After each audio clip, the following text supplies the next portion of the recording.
Hello, I'm Lisa Temsey, and today I'm here with Ms. Tanya De Leon. She is a third grade teacher at Cincinnati's Academy of World Languages, and we just watched you do a wonderful third grade math review lesson. Now, Tanya, as I watched your lesson, I noticed that you had posted the objectives for both the language and content on your board. How do those lesson objectives help your students? Well, one thing I've always believed in is that students should know what they're doing and why they're doing it. So I think by posting language objectives and content objectives, it helps my students really make that connection of why is this important, what are we doing today, and they know what's expected of them. Exactly, great.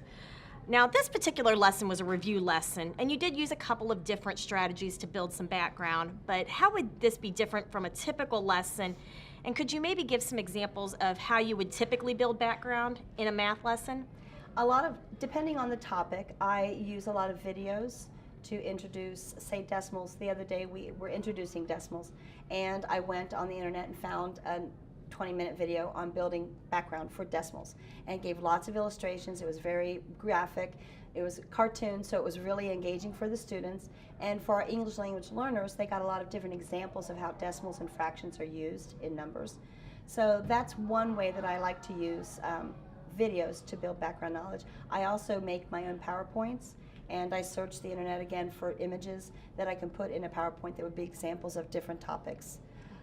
Last summer I went to Arizona and took lots of pictures of geometric formations, and I used geometry in nature and also in Native American paintings and in their rugs and everything, so I was able to bring those concepts into real life.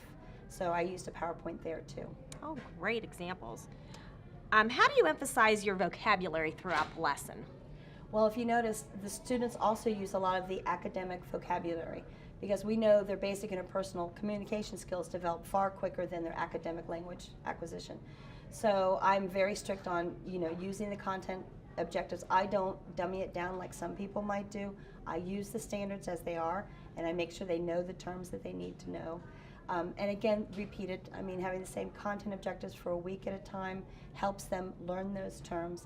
And then I do explicitly teach the vocabulary, which you didn't really see in this lesson, but I do very much make sure that I teach vocabulary as a separate lesson. Okay. You integrated language, speaking, reading, and writing all into your lesson, and how does this help your students? It gives them multiple opportunities to practice and apply whatever the skill is that we're working on that day.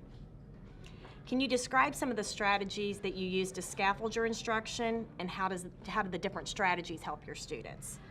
I use a lot. In the video, you'll see a lot of different activities that are being used. A lot of the scaffolding that I'll give my students is I will give support. Either I will give the support or I'll partner them with another student so that they can get that support from a fellow peer. I think of another my mind's blank. Other strategies I use, we break up the input into chunks. So I break up my instructional delivery. If you notice, a lot of the activities are very structured, but it allows the students also some freedom so that they can move around and have that interaction with other students, which is really important for our English language learners. They struggle so much. They can't read a whole paragraph maybe, but they can read what's on a little card and be successful and feel that they're part of the group, which is really also important. So those are just some of the examples. I'm kind of drawing a blank right now. No, that's great. That's great. And I did notice that the kids were in different types of grouping patterns. You started them off in a small group, and then they went full group. And so how did the different grouping strategies that you use help your students? Well, they went from teams to kind of a whole group setting, then back to teams, and then they went on the carpet as a whole group. Allowing them to have different ways to work with students gives them a lot of support too. I mean, either working with the whole group, working with a partner, or working with their teams. So those are usually the three different ways that I divide the students. Today you didn't see a whole lot of partner work, but you did see the turn and talk when they were talking. And then it seemed like at the end they were working independently as well. They were, so. yes, because they had to be able to do the call and response with the I have, who has. So. And finally, how will you assess your students' performance on this particular lesson? Well, for one thing, the drop in the bucket, the label the bucket, I definitely have the cards, so that will show that they did understand and they did know exactly where the card belonged. So whatever strategy was illustrated on the card, they were able to put it in the bucket. I will look at those cards later and note that in my notebook. Also, I was using a checklist when they were doing, when they were doing I Have, Who Has, and when they were also telling which card went in the bucket. So I also got an assessment there too. Okay. Yeah, because Okay. Well, there was a lot of. so noise. I was like, ah, focus. Don't forget about the exit ticket too. Yeah. Oh, yes. And the exit ticket. Thank you. Okay. Thank you. Okay. I know. You know, this is hard. Okay. Oh, I know.